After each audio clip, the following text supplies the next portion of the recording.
Si vous m'aviez prévenu que vous alliez passer cette vidéo, j'aurais pris le soin de prendre un antidépresseur juste avant pour garder mon calme. Vous ne m'avez pas laissé le Hmm. temps.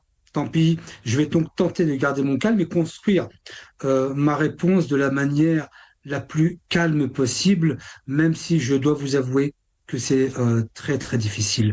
Pour reprendre le cœur du sujet, pour arriver à votre dernière question, en ce qui concerne l'APS, votre question initiale était euh, quel est l'objectif? Enfin, à force de parler des autres, on a l'impression que l'APS, et donc les personnes qui travaillent pour l'APS, mais pour ceux qui les commandent, c'est d'infantiliser les commerçants comme si les commerçants ne savaient pas ce qu'ils ont à faire. Et donc, ce sont des gamins que l'on doit guider. Non, les commerçants, les taxis, tous ceux qui sont impactés par la loi, aussi bien sur le code de la route, qui est passé de zéro sanction à 10 000, il y a un équilibre qui aurait pu se faire, mais visiblement ceux qui décident n'ont pas cet équilibre psychique et c'est dommageable pour l'Algérie, notamment aussi pour la question de la hausse du carburant.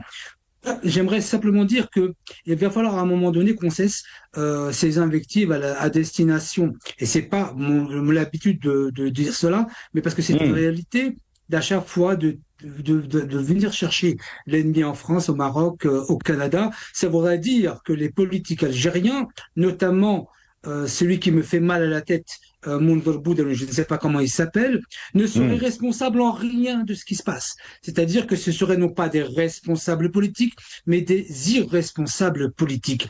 Je voudrais aussi aborder, si vous le permettez, sinon ça, l'attaque faite, parce que une des marques de fabrique de nos médias, c'est de toujours planter un couteau dans le dos et de ne pas avoir le courage de dire précisément de qui on parle. Quand la PS nomme un parti politique sans le nommer, c'est une absence totale de courage que de ne pas faire face à ce que l'on dit. Il parlait du MSP et j'ai eu l'occasion d'être reçu par Abdelhadi Sherif Hassani en compagnie de mon frère et ami Yaagoubi Abdelwahab, qui est député des Algériens de France. Donc, moi, je me suis dit que si ces gens attaquent ce parti, déjà que j'ai une certaine affinité, moi, avec ce parti, à l'inverse de M. Nazim Taleb, je me rappelle aussi de l'époque de Cheikh Mahfouz Nahnah, rahimahullah. Et donc, j'ai vu aujourd'hui que si j'ai une affinité pour ce parti politique, je l'ai encore plus aujourd'hui parce que je